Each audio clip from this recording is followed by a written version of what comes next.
Okay, next topic po tayo. Eto na.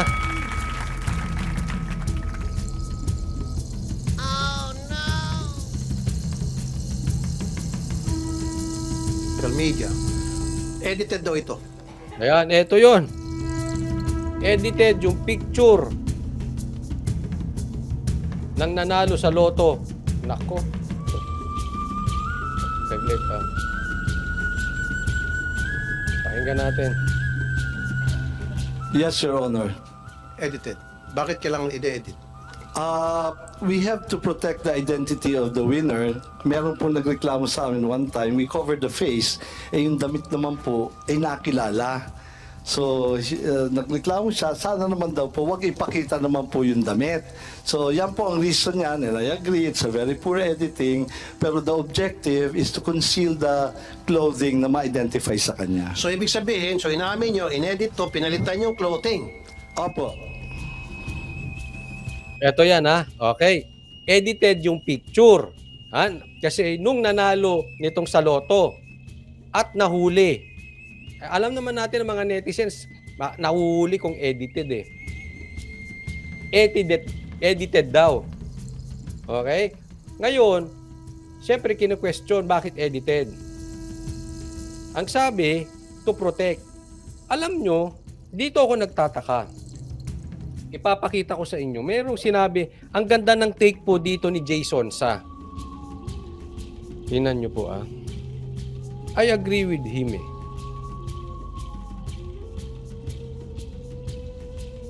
Saglit ah.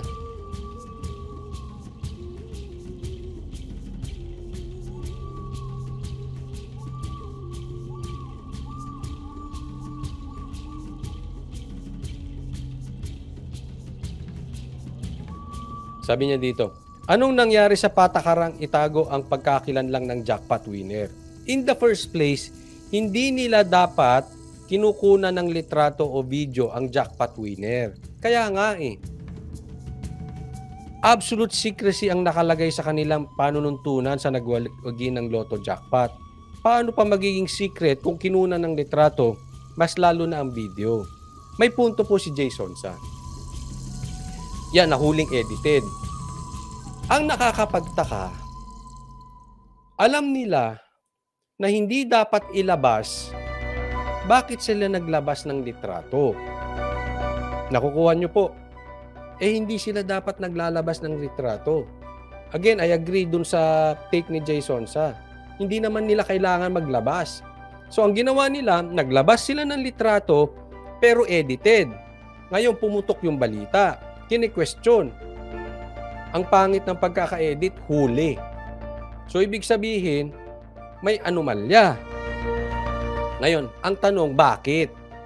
Hindi naman sila obligado maglabas ng picture. Bakit sila naglabas ng picture? Ha? Yun ang titingnan natin. Bakit kinakailangan palitan ang clothing? Again, part po yan ng pag-conceal kasi na-identify po yung damit. For example, Correct. Tama naman. Dapat i-conceal nyo. Sana hindi nyo na nilabas. Yun na nakapagtaka, ba't nilabas? kung at that day, yung mga kapitbahay po uy, yun yung suot niya, ganyan. Or kung nakapag-selfie siya, meron yung pong nagreklamo sa amin, favorite clothes daw kasi, kaya nalaman siya. So, Your Honor, if there is something to apologize, it's the poor editing.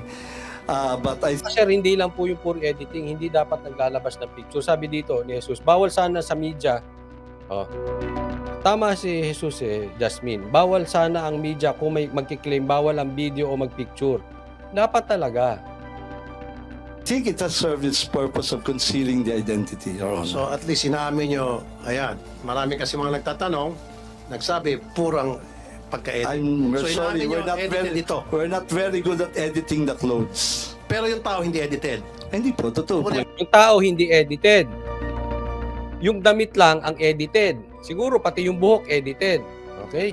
Yung tao to. Tunay na tao po yan. Okay. So, kaya sabi ko mamaya sa executive session, gusto ko malaman niya, identity nitong taon to, pati yung nanalo sa 690 million. Actually, Make sure na lahat talaga po tao. on record yan, kung isusumpinan niyo po, we can provide the names. No, sa executive session, pwede naman siguro yan. Am I right, Senator Coco? Can we do that? On executive session? Yes, Mr. Chairman, let's make it a strictly executive session. Yes. Na, even on the part of the Senate, limitado yung mag-a-attend at saka identified natin. And then, of course, kami, liability na namin yung kami pang source ng leakage. So, Like I said, Mr. Robles, kasi nga po, may clamor na malaman yung katotohanan. Kasi marami sa mga mananayan nagsasabi, yung nanalo ng 690 million, hindi raw yung legit na mananaya, kundi galing daw sa tropa niya. I'm sorry, I'm gonna repeat this again. Yung pong kumakalat na balita, galing daw sa tropa niyo, nag-invest ng 30 million para makuha nga itong 690 million.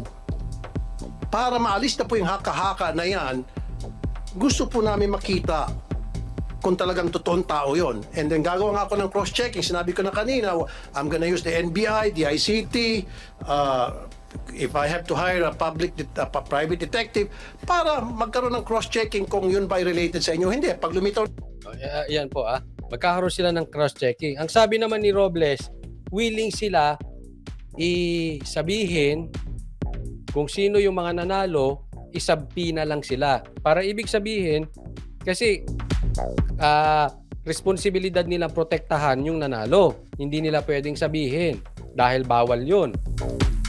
Isabpina sila, pag nasabpina, ilalabas nila yung identity nung nanalo. So walang problema hanggang doon. Willing silang ilabas. Ang nakakapagtaka nga, balikan natin ulit. Bakit nagkaganon? Una, hindi nga nila obligasyon maglabas. Bakit nilabas yung picture? May nagsasabi dito, nabasa ko, baka ginagamit for ads. Ha? Parang marketing purposes. O may nanalo, ganyan-ganyan. Pwede. Pero sana kung maglalabas sila ng ads, ginandahan na yung editing. Ang naging problema dun sa editing, nasilip tuloy. Na hindi naman sila obligado. Etong nakikita ko, ha? Hindi ko po naman sigurado to. Hindi ko po kayo binagbibintangan, ha? Again, gusto ko munang pag-aralan to kasi baka mamaya ay ayoko sa fake news. Oo. Pero sa aking opinion, eto lang yan. Opinion ko lang, kailangan maglabas, pero ay hindi naman kailangan naglabas ng picture. Huwag naman po sana ay ito ay diversion tactic. Dahil nagiging usapin. Naaalala nyo, kasasabi ko lang mga 1 day or 2 days ago, may mga puputok na balita. At makakalimutan natin ito. Makakalimutan natin itong tungkol sa PI na ito. At mayroong lalabas na balita, malaking balita, mamaya nakafocus na tayo dito sa balitang ito, tapos mamaya labas na yung, lusot na yung PI, hindi na naman natin namamalayan na plancha na ng Senado at ng Kongreso. Ha?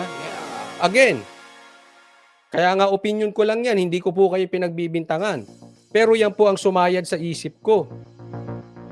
Kaya po, mga kababayan ko, whether totoo o hindi na may nanalo, for whatever reason, sa akin, ang may karapatang maghusga dyan ay ang husgado sana. Imbestigahan yan. Kung may kailangan idemanda para na rin maiwasan, wag na lang sa Senado kasi ang nangyayari, wala rin naman silang karapatan magkulong, wala rin naman silang karapatan magdesisyon. Puro in aid of legislation lang yan. Hindi ko po pinagbibintangan. Baka mamaya magamit pa yan for grandstanding. Again, hindi ko pinagbibintangan si Pimentel at si Tulfo rito. But it's possible na magamit ito for grandstanding. Tapos wala namang mapaparusahan. So, imbestigahan na lang yan nung may karapatang mag-imbestiga at husgahan nung may karapatang manghusga at kung may kailangan ikulong, ikulong. Ganun lang po kasimple. Pero wag tayo aalis doon sa ating issue. Anong issue natin? Yung PI. Hindi ko sinasabing wag pag-usapan ito. Ha? Pero wag tayong lilihis. Baka ito yung pino-point out natin na panglihis sa issue. Magbabantay po tayo dyan, ha? Kaya kailangan ipapaalala natin.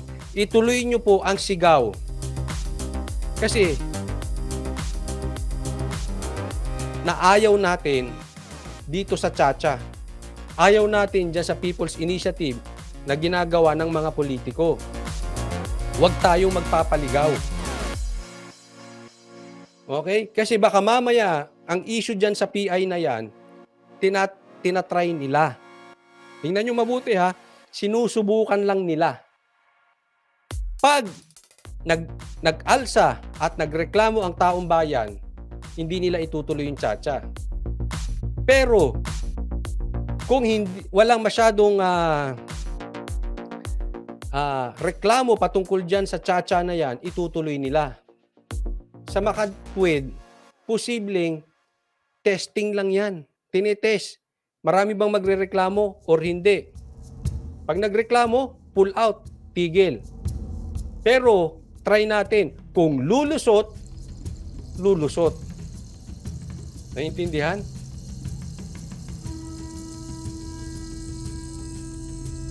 Oh, ulitin natin. Let me emphasize that. Baka tinatry lang yung PI na yan. Kung lulusot, lulusot. So, itutuloy ninyo ang sigaw ninyo na ayaw nyo sa tsa-tsa.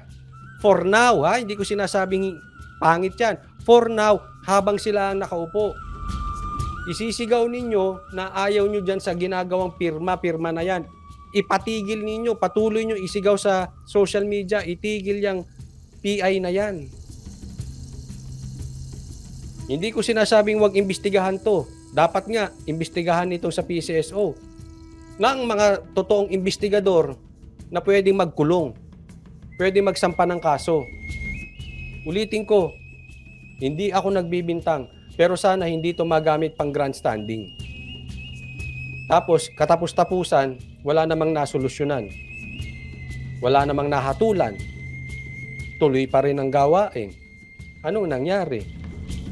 Para lang tayo nag-basketball for entertainment purposes. In-entertain lang natin ang mga mamamayan. Nag-grandstanding lang yung mga ibang senador, tapos ang mga Pilipino na entertain. Wag po natin gawing basketball ito. Kailangan may managot po dyan. Ha? Oh. So, ako ano lang yan ha. Okay, di ko po kayo pinagbibintang. Ulitin ko. Baka ito'y diversion. Wag naman sana. Ay, ang daming ganap sa Pilipinas.